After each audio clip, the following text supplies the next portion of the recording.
Pilipinas, updated ka na ba? Mister daw ang nagsampa ng annulment. Hirit ni OG, mga sinasabi ni Claudine laban kay Raymart ay hindi totoo. Wala raw katotohanan ng lahat ng bintang ni Claudine Barreto sa estranged husband na si Raymart Santiago. Ibinalita ni OG Diaz sa vlog nila ni Mama Loy na ayon daw sa kanyang source ay mali lahat ng sinasabi ni Claudine against Raymart sa vlog ni Luis Manzano. Ang nagsampa raw ng annulment ay si Raymart Santiago, ani ni OG. Yung sinasabi ni Claudine daw na 25,000 pesos lang ang natira o iniwan sa kanya ay dapat daw i-prove ni Claudine sa korte. Patuloy niya. Dahil sa 10 na raw ang sinasabi ni Claudine, ito'y ayon sa source ko ay 11 ang mali. Dagdag pa ni Mama OG. Maging ang sinasabi raw ng aktres na walang sustento si Raymart sa kanilang mga anak ay hindi umano totoo. Nag-file raw noon si Claudine pero sa piskalya pa lang daw na-dismiss na. Kasi napatunayan na nagbibigay daw si Raymart. So hindi raw totoo yung sinasabi ni Claudine na hindi nagsusustento si Raymart. Saad pa ng talent manager vlogger. Wala naman daw kasong isinampa si Claudine laban kay Raymart sa korte at ang aktor ang nag-file ng annulment.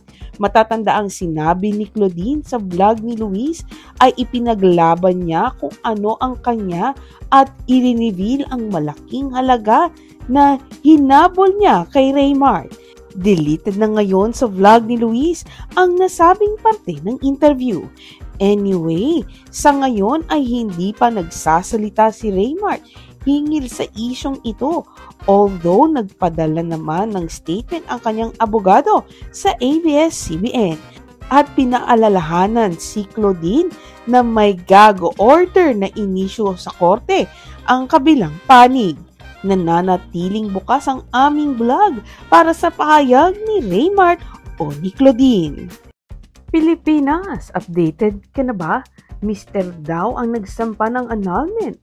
Hirit ni OG, mga sinasabi ni Claudine laban kay Raymart ay hindi totoo. Wala raw katotohanan ng lahat ng bintang ni Claudine Barreto sa estranged husband na si Raymart Santiago.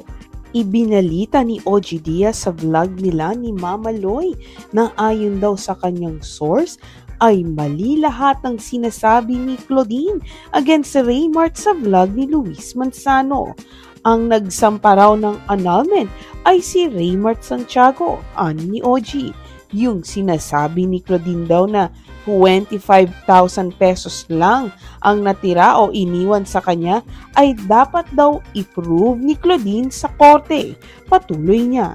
Dahil sa 10 na raw ang sinasabi ni Claudine, ito'y ayon sa source ko ay 11 ang mali. Dagdag pa ni Mama OG. Maging ang sinasabi raw ng aktres na walang sustento si Raymart sa kanilang mga anak ay hindi umano totoo. Nag-file raw noon si Claudine pero sa piskalya pa lang daw na-dismiss na. Kasi napatunayan na nagbibigay daw si Raymart.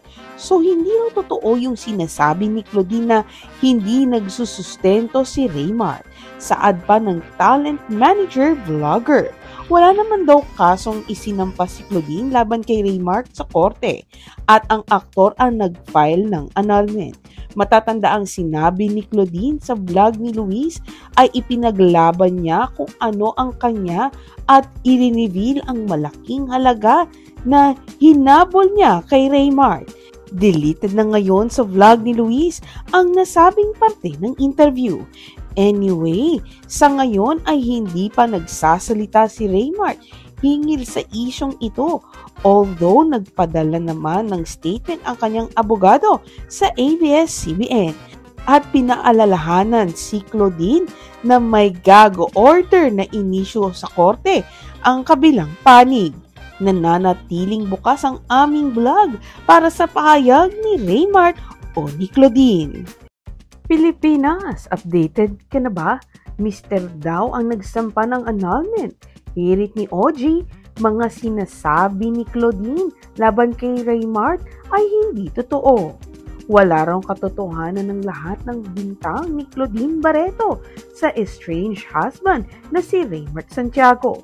Ibinalita ni OG Diaz sa vlog nila ni Mama Loy na ayon daw sa kanyang source ay mali lahat ng sinasabi ni Claudine against si Raymart sa vlog ni Luis Manzano.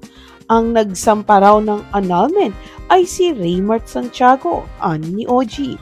Yung sinasabi ni Claudine daw na 25,000 pesos lang ang natira o iniwan sa kanya ay dapat daw i-prove ni Claudine sa korte. Patuloy niya. Dahil sa 10 na raw ang sinasabi ni Claudine, ito'y ayon sa source ko ay 11 ang mali.